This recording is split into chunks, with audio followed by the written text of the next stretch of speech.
Okay guys, welcome back to Clickplate.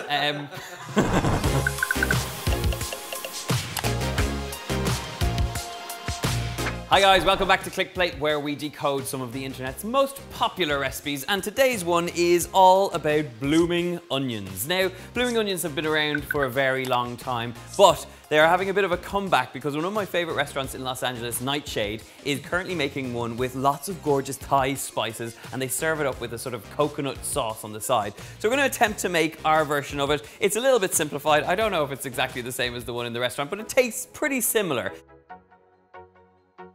The blooming onion, in all its deep-fried onion glory, has been around since the mid-1980s, when it first appeared on the menus of an American restaurant called Outback Steakhouse. However, the actual idea of how someone thought of turning a fried onion into a blossom-looking flower remains a mystery. Throughout the years, it's made the rounds at various eateries across the globe, but it's starting to make a comeback. One of my favourite restaurants in LA serves their version with a mix of fragrant Thai spices and a coconut dipping sauce that elevates this recipe to new heights.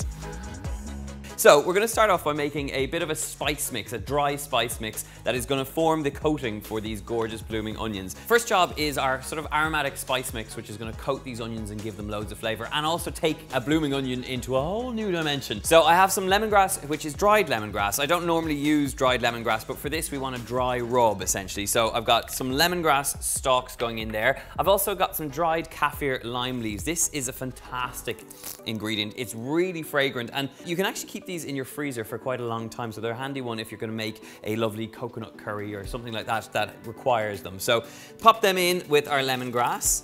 I'm now going to whiz these up just until we have a nice kind of, I suppose a rough powder is what we're looking for here. So give it a quick blitz and we should be in business.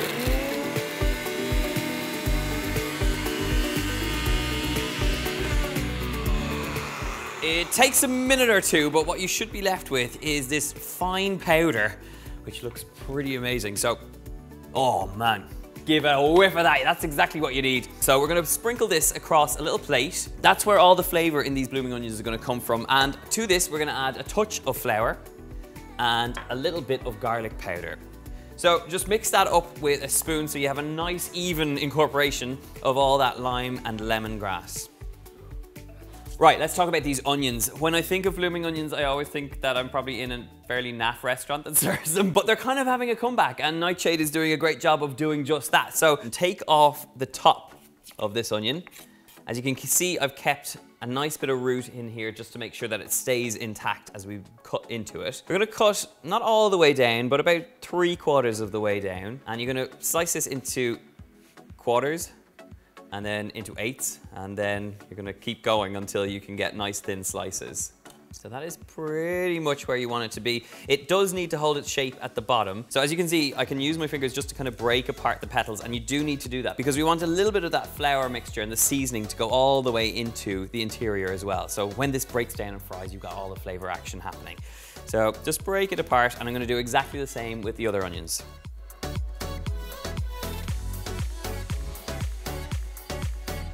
Okay, so it takes a moment or two and it takes a bit of concentration, but you should be left with an onion that has little petals forming on the outside. So you just want to break them apart. And now we have our onions, we have our spice mix and flour mix, and the last thing to do is to make our little batter up. So I've got 2 eggs and a little touch of milk. So we're just going to whisk this up, and essentially it's going to go from our flour mix to our wet mix and back to our flour mix.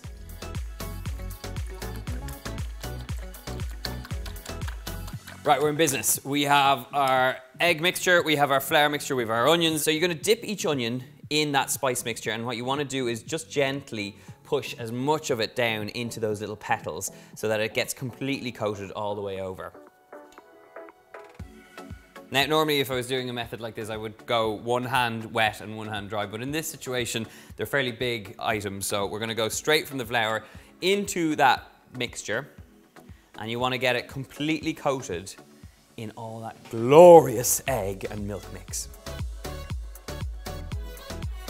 Okay, this is looking pretty good, and now it's straight back into the flour mix for a last little coating.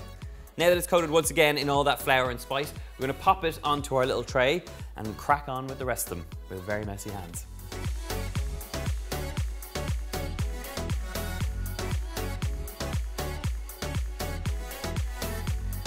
We now have 3 beautiful blooming onions that are ready for some time in the freezer. It takes about 2 hours in the freezer just until they become nice and solid. And the reason you put them into the freezer, this is the secret of these blooming onions, you're slowing down the cooking process when it comes to deep frying them. So you're allowing them to slowly cook out and get really gorgeous and golden brown. So it's into the freezer with these ones, but I do have some that have already been in there and are ready to deep fry.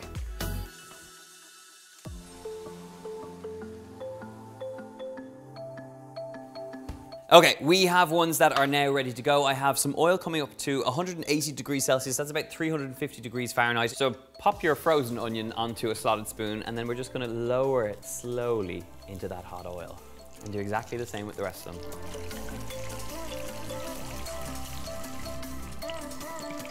Okay, now we are cooking. So this is gonna bubble away for about 4 to 6 minutes. And in the meantime, we are going to make a very simple coconut cream sauce.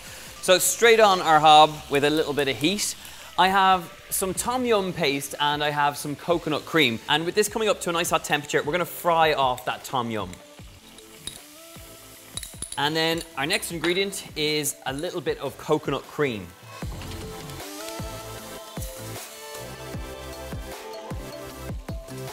So we're gonna bubble this away now, and while our onion is cooking, we've got our sauce cooking, we've got all this action, we're bringing it up to temperature, and you should be left with beautiful blooming onions and a gorgeous sauce to serve alongside. About halfway through the cook time, which is about 5-6 minutes, or basically until they're nice and crispy, you're gonna turn them over so you get all that gorgeous blooming onion effect going on. Okay, our sauce is looking good. I've turned off the heat at this point, and you should be left with this gorgeous, glossy red Tom Yum sauce. This is good to go. Our onions should be in a good place as well. I'm gonna turn off the heat, just flip them over, and that is what I'm talking about. Really gorgeous golden brown onions. When you are draining them, drain them upside down so all the oil comes out of the petals. And I'm just gonna place them out onto a plate lined with some kitchen paper. So we've got the blooming onions, we've got the sauce, and now it's time to serve up. So I'm gonna take a little bit of that sauce and pop it into a serving dish.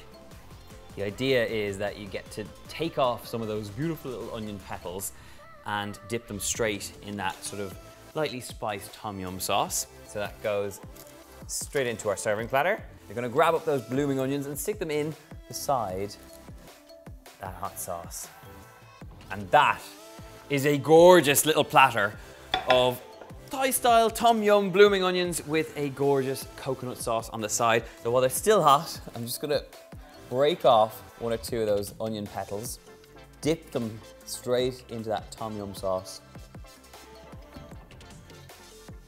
That is seriously addictive food right there. You've got the crispy onion. You've got a really rich, umami-filled sauce in that Tom Yum paste with the coconut cream.